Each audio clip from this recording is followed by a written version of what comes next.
They can, but it's dishonest. Yeah. I mean, it was like they stumbled onto something that they realized, in my view, gave them the excuse to go in there. And this magistrate judge just rubber stamped it. You know, we don't know the politics of this guy. We know he donated to Barack Obama. We know he was critical of President Trump a couple of times online when he had said something about John Lewis. He came out and he clearly doesn't like President Trump. But in any event, allow me. We just put together a little full screen for you right there. Judge Reinhardt's liberal resume. You're right. He donated thousands to Barack Obama twice, not just in 08, but twice. Yep. Represented employees of convicted pedophile Jeffrey Epstein and donated to Trump's opponent Jeb Bush in 2015 and 2016. Okay.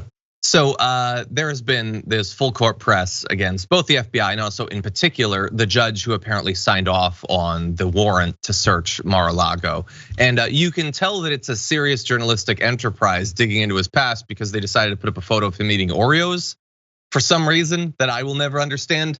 But he apparently did donate some money to Barack Obama.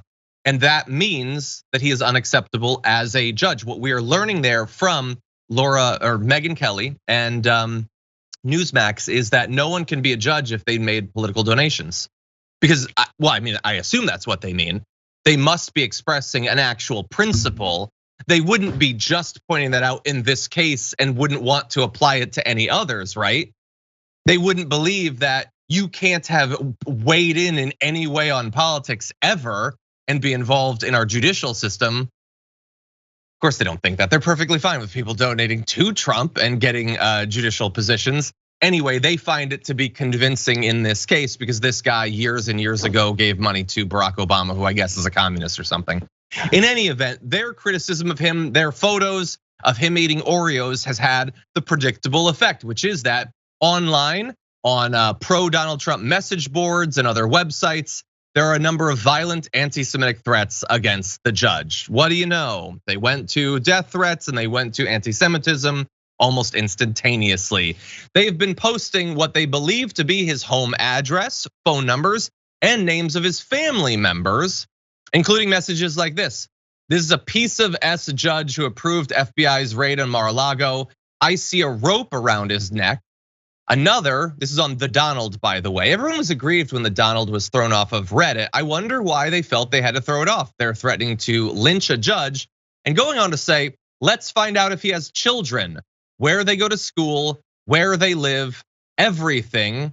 One apparently said, let's cut off his bloodline, which means murder his kids. Do you get where they're going with this? So yeah, they identify the judge. They throw up mocking photos of him on Newsmax and stuff like that. They talk about him on Fox. And what do you know? The anti-Semitism, the death threats, the threats to wipe out his entire family follow soon after.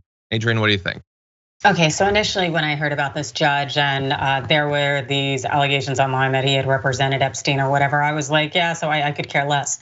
And then learning more about the situation, number one, okay, so it's completely and totally unacceptable, number one, to engage in this anti-Semitism. That's incredibly disgusting. Number two, the thought that they're doxing his family members and his children, that's extremely problematic, in part because the families and children, they need to ultimately be protected by the US Marshals, because right now it would just be that judge. And so that's incredibly unacceptable. It's not okay. And I really do hope the US Marshals are stepping up to protect this judge. This isn't okay. Also, initially, I guess when I had learned about his ties to Epstein, or at least it turns out he was represented some of Epstein's colleagues or friends or employees. I do appreciate that as a lawyer, you do defend all sorts of people who you wouldn't necessarily like or engage with or spend time with. And so as much as I would like to give him a pass on that, now I do more so than I did initially, because I don't necessarily know what his motives were, even though I wouldn't have gotten close to Epstein or thought that that was acceptable at all. I think that that's a totally fair critique. But again, like, did they have an issue with the judge getting his position before? Because of that honest issue that they have with the guy having represented them. No, look, if we could jump ahead to our final graphic here, you know who else comes on Newsmax constantly? Alan Dershowitz comes on Fox. So what is the standard that you are implying you have for people representing Epstein affiliated people, or I don't know, representing Epstein. Like, I just want to know what the standard is supposed to be so that I can process this.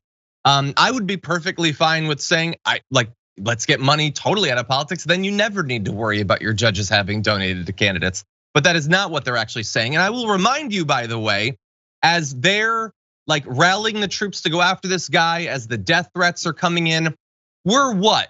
2 weeks, maybe 3 out of the news cycle of they're coming after the SCOTUS over Roe v. Wade. We need to pass legislation instantly to defend them. How dare anyone peacefully protest near a member of the SCOTUS? Oh, this guy signed off on a warrant to investigate Trump, dispatch the anti-Semites. Go find his kids, find their school. What happens is effectively the approach that they have there. Again, I am just desperately looking for one actual principle, an actual standard that is not based entirely on political opportunism.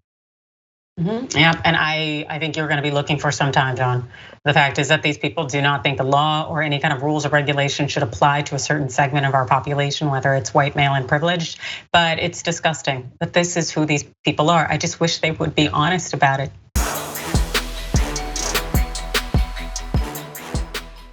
For more political news breakdowns, interviews, stories of activism, and me trying my hardest to care about the occasional big celebrity news story, subscribe to our YouTube channel at youtube.com/The Damage Report. And you can ring the bell wherever it is so you don't miss anything.